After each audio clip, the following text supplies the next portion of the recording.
Everyone, this is Sandeep Zahra. Welcome back to my channel. तो आज की क्लास में हम डिस्कस करेंगे नेशनल इनकम और रिलेटेड एग्रीगेट्स के कुछ concepts. Though I have already explain this concepts while going through the lecture, but मुझे लगता है कि सेपरेट क्लास जरूरी है जिससे कि इन कॉन्सेप्ट्स को हम थोड़ा डिटेल में डिस्कस कर सकें, राइट। तो let's begin the class. National income हमने क्या पढ़ा था? National income is the sum total of all factor income earn by normal resident of a country during an accounting year. National income क्या होती है? जो फैक्टर इनकम है, सम total of factor income, जितनी फैक्टर इनकम इकोनॉमी में है उसको हम सम टोटल कर देंगे earn by the normal resident. किसके द्वारा अर्न की गई? नॉर्मल रेजिडेंट जो है इकोनॉमी के, जो फैक्टर इनकम अर्न कर रहे हैं उसको अगर हम सम टोटल ले लेते हैं एक अकाउंटिंग ईयर में, तो वो हमारी क्या हो जाती है? नेशनल इनकम हो जाती है, राइट। तो इसमें दो चीजें इंपॉर्टेंट, एक तो है फैक्टर इनकम और दूसरी क्या है? Normal resident, right. तो ये फैक्टर इनकम क्या होती है? फैक्टर इनकम क्या होती है? लेट्स सी कि फैक्टर इनकम क्या होती है। Factor income,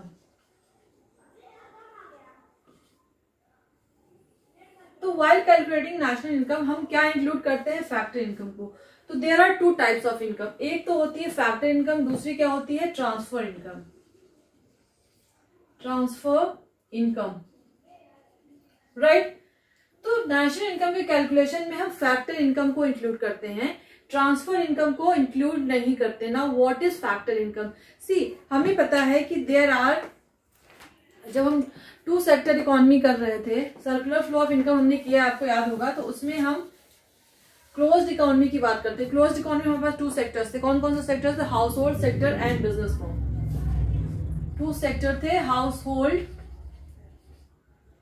hold and business firm.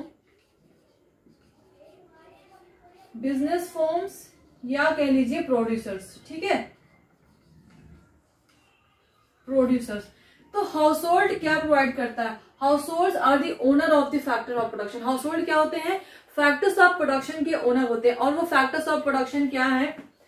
हमें पता है चार फैक्टर्स ऑफ प्रोडक्शन होते हैं: land, labour, capital and entrepreneurship, right. Entrepreneur. तो ये फैक्टर्स ऑफ प्रोडक्शन है, इसके ओनर कौन होते हैं? House hold.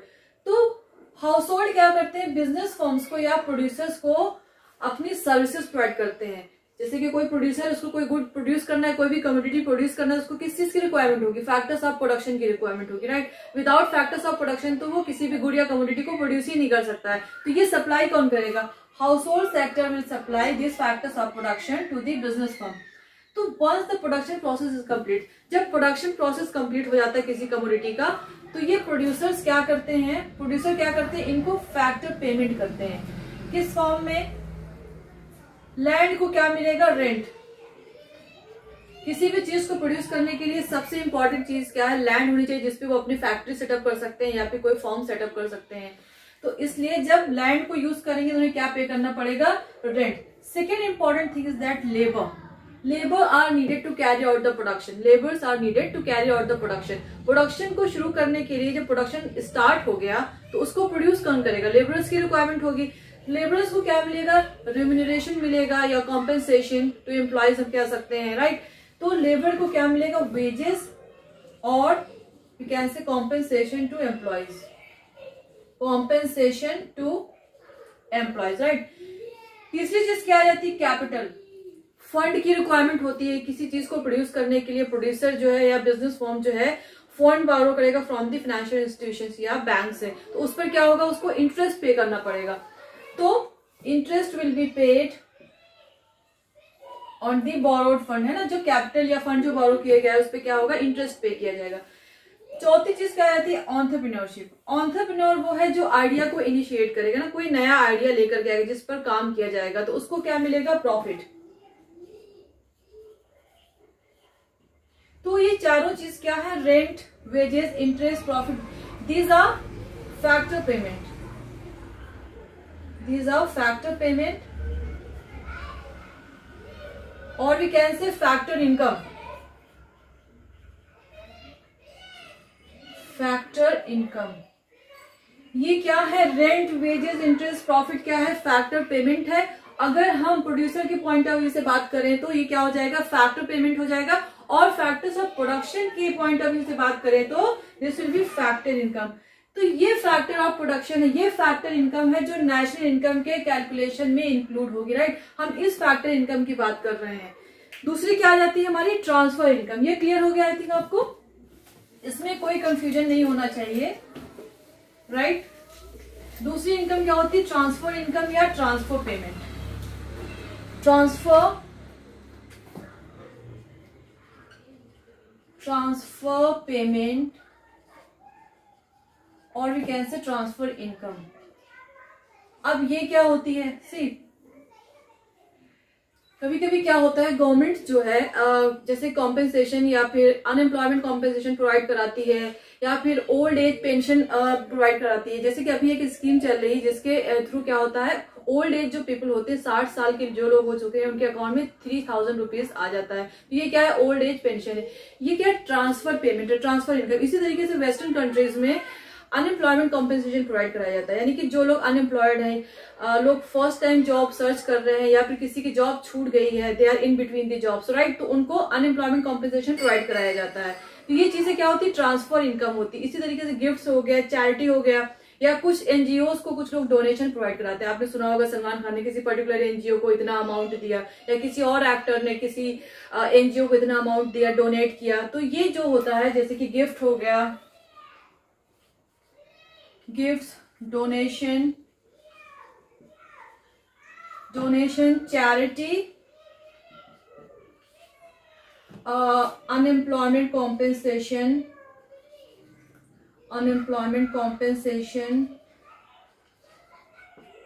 और ओल्ड एज पेंशन।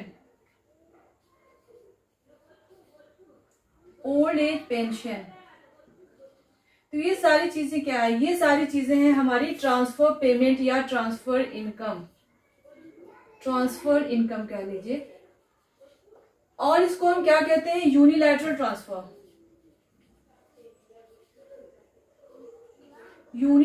ट्रांसफर और वन साइडेड इनकम।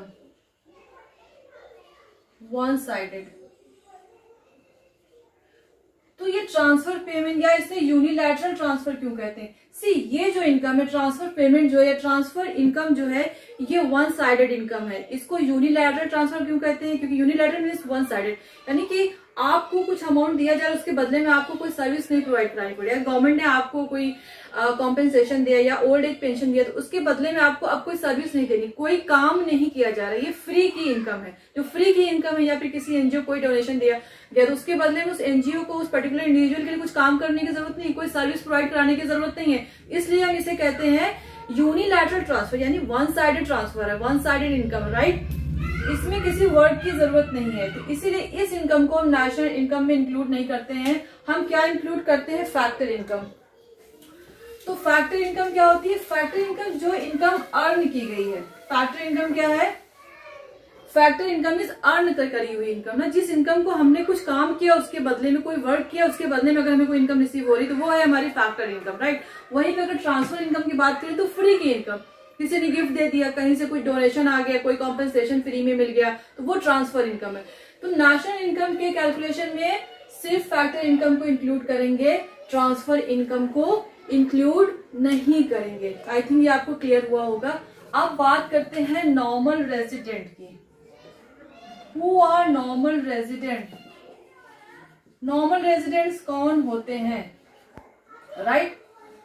तो normal resident is a person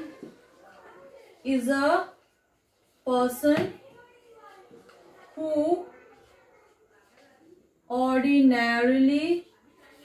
ordinarily resides in a country. Number one is a person who ordinarily resides in a country, right? दूसरा point इसमें क्या आता है? whose economic interest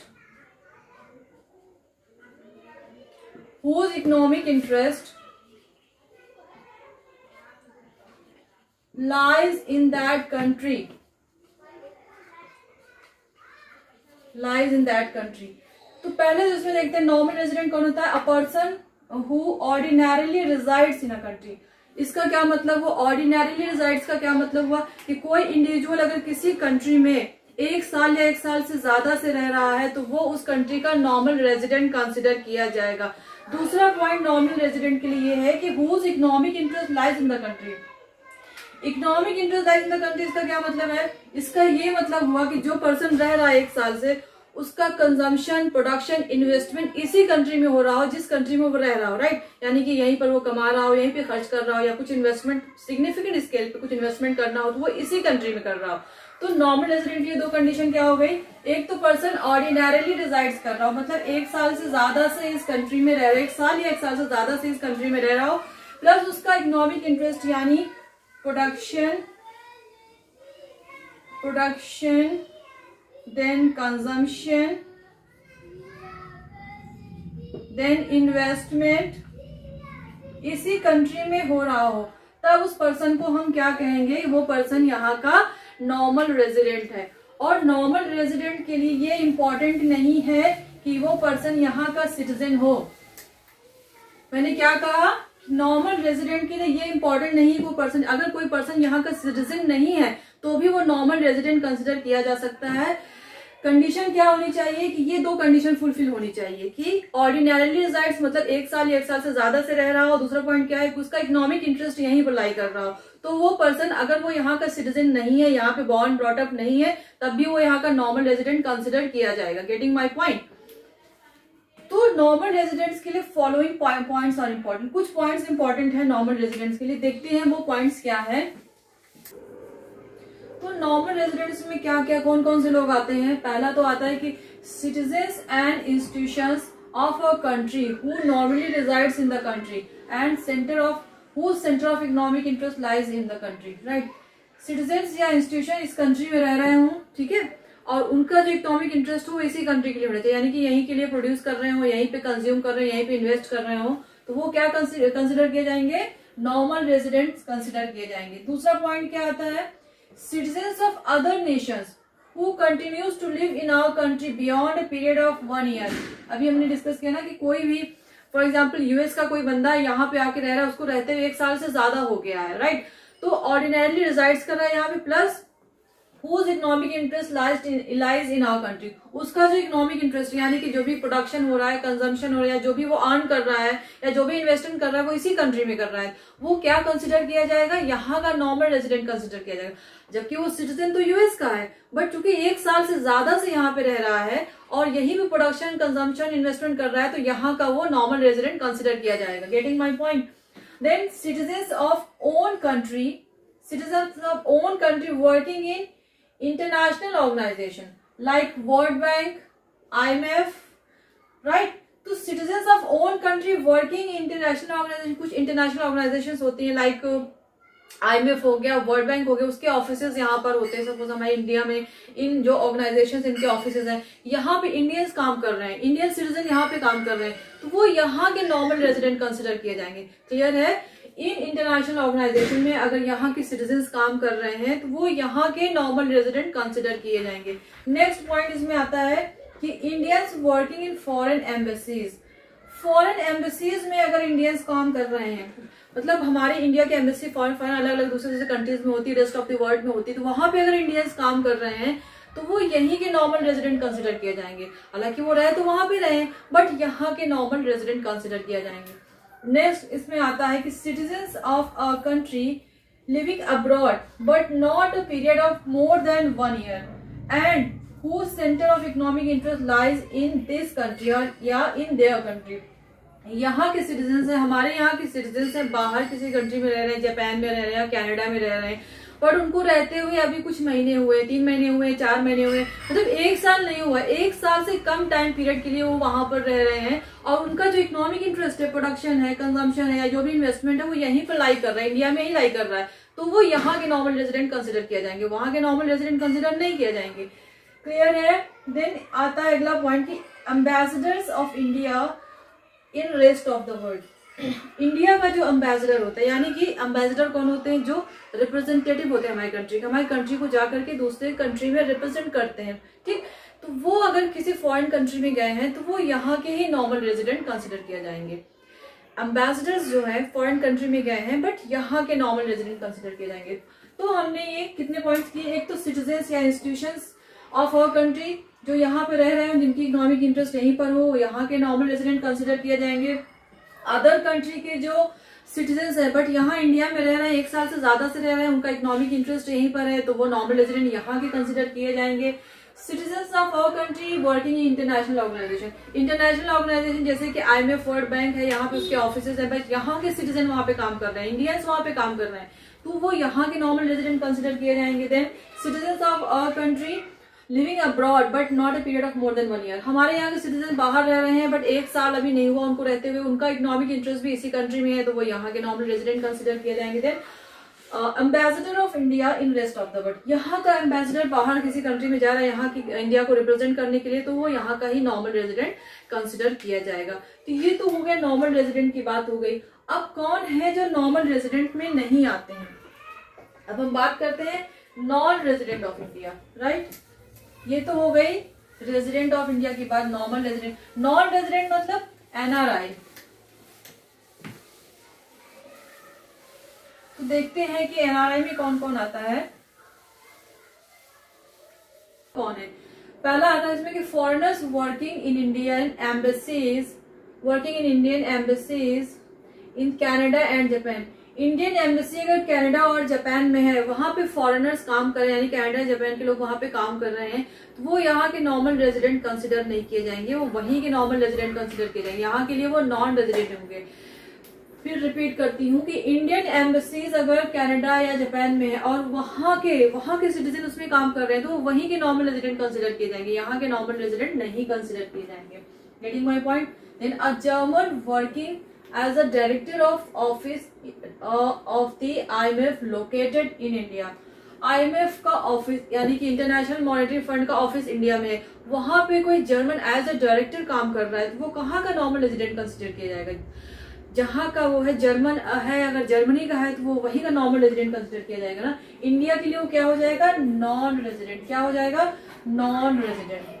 फर्क नहीं पड़ता कि वो जर्मनी का है कि कनाडा, कहीं का भी हो, अगर वो बाहर के किसी और कंट्री का यहाँ के ऑफिस पे काम कर रहा है IMF के, तो वहीं का नॉर्मल रेजिडेंट कंसिडर किया जाएगा, यहाँ के लिए क्या हो जाएगा, वो non resident. Then ambassador in India from rest of the world, foreign country का एम्बेसडर अगर इंडिया में आया है वो अपने कंट्री को रिप्रेजेंट करने के लिए, तो वो वहां का नॉर्मल रेजिडेंट है, यहाँ के लिए क्या है, वो नॉन रेजिडेंट। फॉरेन कंट्री का कोई एम्बेसडर यहाँ इंडिया में आया अपनी कंट्री को प्रेजेंट करने, सपोज जापान से कोई एम्बेसडर आया, कनाडा से कोई एम्बेसडर आया है, तो वो क्या है, वो वहीं का नॉर्मल रेजिडेंट है, यहाँ के लिए क्या है, वो नॉन रेजिडेंट है, right. Then foreign technical experts working in India for a period of less than 1 year. Foreign technical experts, कभी कभी यहाँ की कंपनीज को फॉरेन टेक्निकल की रिक्वायरमेंट होती है ना, तो किसी कंट्री से सपोज जापान से या फिर US से कोई टेक्निकल एक्सपर्ट आ रहा है, तो वहां का नॉर्मल रेजिडेंट होगा, यहाँ के लिए क्या हो जाएगा, वो नॉन रेजिडेंट। नेक्स्ट क्या है, then foreigner who visit our country for travelling, holidays, medical treatment, studies, conferences, export etcetera. Foreigners जो इंडिया में आते हैं, ट्रैवलिंग के लिए आ रहे हैं, हॉलिडे के लिए आ रहे हैं, मेडिकल ट्रीटमेंट के लिए आ रहे हैं, या फिर स्टडीज के लिए स्टूडेंट आते हैं ना, जिन कॉन्फ्रेंसेज होती हैं, हायर स्टडीज में बहुत सारी कॉन्फ्रेंसेज होती है, बिजनेस की बहुत सारी कॉन्फ्रेंसेज होती है, उसको अटेंड करने के लिए अगर फॉरेनर्स आ रहे हैं। देन स्पोर्ट्स हो रहा है, पूरी क्रिकेट टीम आ रही है, हॉकी टीम आ रही है इंडिया में, तो ये लोग जो है ये क्या कंसिडर किए जाएंगे, नॉन रेजिडेंट ऑफ इंडिया। ये जहाँ के सिटीजन हैं वहीं के नॉर्मल रेजिडेंट होंगे, यहाँ के क्या होंगे, नॉन रेजिडेंट होंगे, क्योंकि यहाँ पर ट्रैवलिंग के लिए, हॉलीडेज के लिए आए, तो किसी पर्टिकुलर किसी स्पेसिफिक पर्पस के लिए आए, ठीक है, यहाँ पे वो रहने नहीं आ रहे हैं, तो they will also be considered as non resident of India. फिर बात करते हैं international organisations located in our country. International organisation जैसे कि IMF हुआ, WH हुआ या फिर वर्ल्ड बैंक हुआ, अगर इंडिया में लोकेटेड है तो वो यहाँ के नॉर्मल रेजिडेंट नहीं कंसिडर किया जाएगा। Then officials, diplomats and member of the armed forces of foreign country posted in our country. हमारे कंट्री में बाहर के कोई डिप्लोमेट आया हुआ है, ऑफिशियल्स आए हुए हैं, या आर्म्ड फोर्सेज यहाँ पे उसके कुछ मेंबर यहाँ पे पोस्टेड है, तो वो भी नॉन रेजिडेंट कंसिडर किए जाएंगे, वहीं के नॉर्मल रेजिडेंट होंगे जहां से वो बिलोंग करते हैं। ठीक है, तो ये तो बात हो गई नॉन रेजिडेंट की। तो हमने कर लिया कि नॉर्मल रेजिडेंट में कौन कौन आता है, प्लस हमने ये भी डिस्कस कर लिया कि नॉन रेजिडेंट्स कौन है। अब हम बात करेंगे डोमेस्टिक टेरिटरी की। डोमेस्टिक टेरिटरी क्या होती है? What is domestic territory?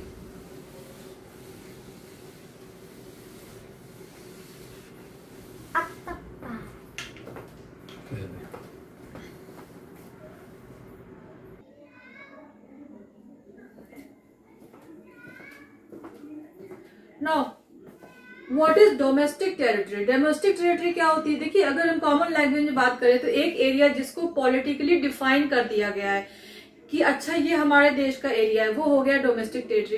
For example जैसे कि इंडिया, पाकिस्तान या बांग्लादेश की बात करें तो ये इतना एरिया इंडिया का है, ये इंडिया की डोमेस्टिक टेरिटरी पॉलिटिकली डिफाइन कर दिया गया है। ये पाकिस्तान की डोमेस्टिक टेरिटरी है, ये बांग्लादेश की डोमेस्टिक टेरिटरी है, राइट। बट अगर हम इकोनॉमिक्स में बात करें तो इकोनॉमिक्स में उसे हम इकोनॉमिक टेरिटरी कहते हैं। और वो क्या होता है? Economic territory is the geographical territory administered by a government with in which persons, goods and capital circulate freely। Domestic territory को इकोनॉमिक्स के टर्म में बात करें तो वो एक ज्योग्राफिकल टेरिटरी है जिसके अंदर, जो कि हमारी गवर्नमेंट एडमिनिस्टर करती है और जिसके अंदर जो है लोग फ्रीली मूव कर सकते हैं, goods and services freely circulate हो सकती है, कैपिटल फ्रीली सर्कुलेट हो सकता है। तो उसे हम क्या कहते हैं? उसे हम कहते हैं डोमेस्टिक टेरिटरी और इकोनॉमिक टेरिटरी। तो इस डोमेस्टिक टेरिटरी या इकोनॉमिक टेरिटरी में क्या क्या आता है ये समझना बहुत जरूरी है, राइट। तो फर्स्ट देखते हैं कि territory lying with in the political frontier including the terrestrial water of a country. कोई भी कंट्री जो विद इन पॉलिटिकल फ्रंटियर के अंदर, जैसे मैंने भी बताया कि अच्छा ये इंडिया की टेरिटरी, ये पाकिस्तान की टेरिटरी है, तो वो अगर ऐसी कोई टेरिटरी है जहां की कुछ वाटर का एरिया, जैसे कुछ रिवर का कुछ पार्ट होता है ना, वो इंडिया शेयर कर रही है, कुछ पार्ट पाकिस्तान शेयर कर रहा है, तो टेरिटरियल वाटर भी होना चाहिए, प्लस पॉलिटिकल फ्रंटियर जो होता है वो हमारी टेरिटरी के अंदर अगर आ रहा हो तो वो क्या हो जाएगा? डोमेस्टिक टेरिटरी हो जाएगी। दूसरा क्या है? Ships, aircraft operated by a resident of a country across the world. Ships, India का शिप है या कोई एयरक्राफ्ट है अक्रॉस द वर्ल्ड, मतलब रेस्ट ऑफ द वर्ल्ड में जा रहा है, जिस पर यहाँ के लोग ट्रैवल कर रहे हैं। ठीक है, यहाँ के लोग ट्रैवल कर रहे हैं, यहाँ का पैसा लगा हुआ है उस शिप पे या उस एयरक्राफ्ट पे, तो वो क्या हो जाएगा? डोमेस्टिक टेरिटरी का ही पार्ट कंसिडर किया जाएगा। फॉर एग्जाम्पल अगर यहाँ की कोई शिप जापान जा रही है, जापान मूव कर रही है, या कोरिया रेगुलरली मूव कर रही है, या यहाँ कोई एयरक्राफ्ट कनाडा जा रहा है, तो वो क्या हो जाएगा? डोमेस्टिक टेरिटरी, यहाँ की टेरिटरी का पार्ट है, क्योंकि यहाँ के रेजिडेंट्स जो है वो मूव कर रहे हैं, यहाँ का मनी उसमें इन्वॉल्व है, यहाँ की चीजें, गुड्स एंड सर्विसेज मूव कर रही है, राइट। क्लियर है? Then fishing vessels, oil and natural gas rigs and floating platforms। क्या क्या है?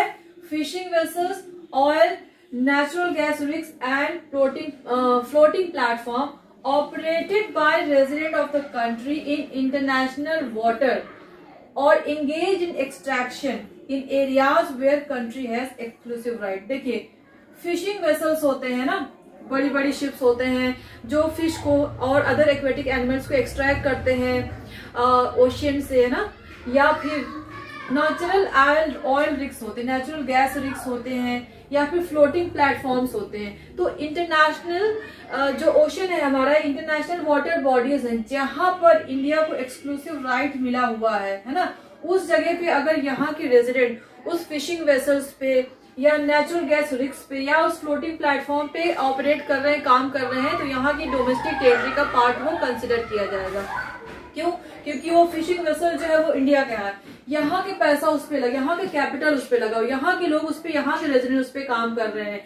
कोई फ्लोटिंग प्लेटफॉर्म है, नेचुरल गैस रिग्स है, तो यहाँ के पैसा उसमें इन्वॉल्व है ना, जो भी एक्सट्रैक्शन किया जा रहा है, यहाँ का मनी उस पर स्पेंड किया जा रहा है, यहाँ के लोग उस पर काम कर रहे हैं। अब वो इंटरनेशनल वाटर बॉडी पे, बट उस वाटर बॉडी पे कुछ पोर्शन पे यहाँ को, इंडिया को एक्सक्लूसिव राइट मिला हुआ है ना। इंटरनेशनल वाटर बॉडीज होती हैं, उसके कुछ पोर्शन पे इंडिया का हक होता है, कुछ पोर्शन पे पाकिस्तान का, मतलब अलग अलग कंट्रीज के हिस्से में कुछ कुछ पोर्शन आते हैं ना इंटरनेशनल वाटर बॉडीज के।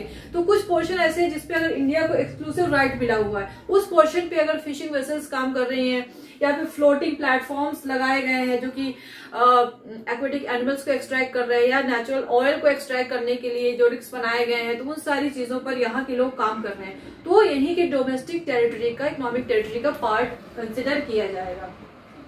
Then embassies or military establishment of the country located abroad, है ना। For example Indian embassy in United states of America, embassies होती हैं, हमारी कंट्री की एम्बेसी है या फिर कोई मिलिट्री स्टैब्लिशमेंट है दूसरे कंट्री में एंगेज्ड है, वहां पे स्टैब्लिश की गई, वहां पे लोकेटेड है, तो वो अगर इंडिया की एम्बेसी है या इंडिया का कोई मिलिट्री बेस कहीं पर स्टैब्लिश है तो वो यही का डोमेस्टिक टेरिटरी या इकोनॉमिक टेरिटरी का पार्ट कंसिडर किया जाएगा, राइट। आई थिंक ये आपको क्लियर हुआ होगा। तो ये है डोमेस्टिक टेरिटरी।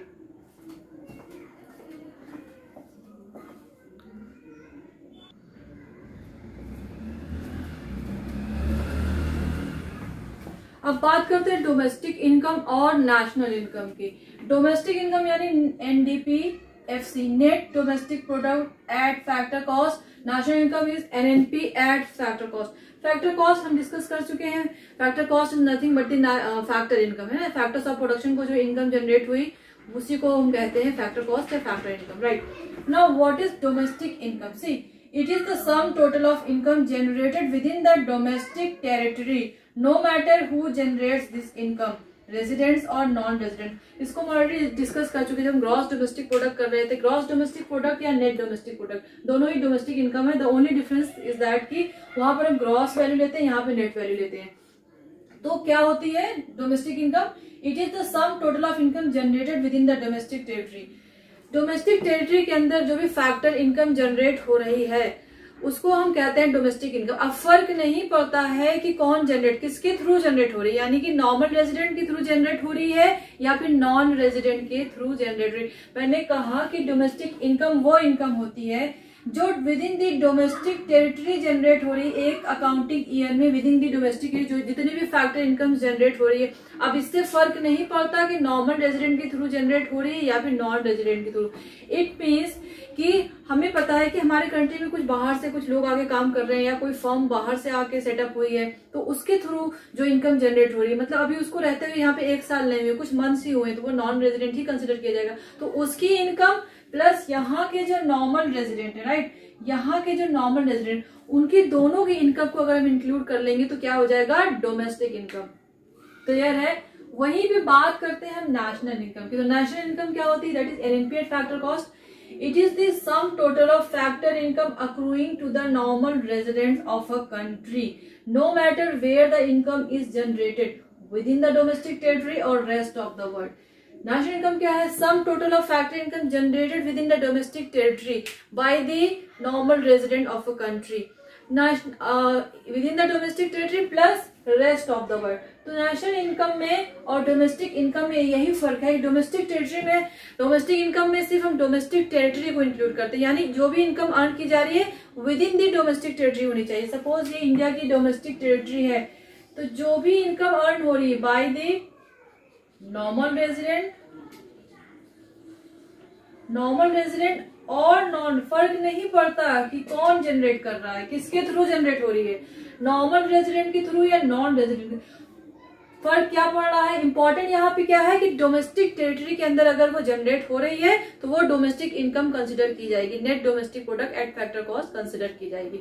वहीं पे अगर हम नेशनल इनकम की बात करें तो इसमें क्या होता है कि फैक्टर इनकम जनरेट हो रही है by the normal resident with in the domestic territory, right, plus net factor income from abroad, यानी कि नॉर्मल रेजिडेंट अगर इंडिया के बाहर रह रहे हैं, कनाडा में रह रहे हैं या जापान में रह रहे हैं, यहाँ का कोई इंडिविजुअल है, फॉर एग्जांपल राहुल की ही बात करते हैं। राहुल एक इंडियन सिटीजन है, इंडियन रेजिडेंट है, यहाँ का नॉर्मल रेजिडेंट है, वो रह रहा है कनाडा में, वहां पे जो कुछ अर्न कर रहा है फॉरेन रेमिटेंसेस इंडिया में भेज रहा है, तो उसकी इनकम भी इंक्लूड हो जाएगी। माइनस हम क्या कर देंगे? यहाँ पर जो आउटगोइंग इनकम है, जैसे कि यहाँ पर कोई नॉन रेजिडेंट रह रहा था, यहाँ पे कोई नॉन रेजिडेंट रह रहा था, ठीक है, तो ये अपनी इनकम, जापान का कोई नॉन रेजिडेंट है, अपनी इनकम जापान भेज रहा है, तो इसको हम माइनस कर देंगे। यानी कि इसको कैसे कैलकुलेट करेंगे? नेशनल इनकम को कैसे कैलकुलेट करेंगे? नेशनल इनकम को हम जीएनपी भी कहते हैं या purest form of national income is NNP eight factor cost. तो अगर हम एनएनपी एट फैक्टर कॉस्ट की बात कर रहे हैं, it means NDP at factor cost plus net factor income from abroad,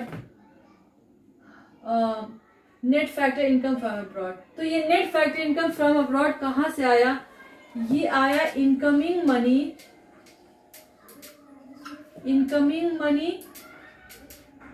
या फैक्टर इनकम अर्न कर लेते हैं, factor income earn by Indians,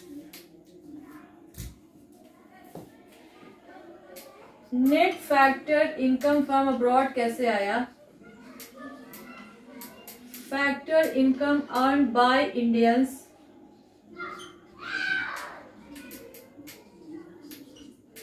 from abroad minus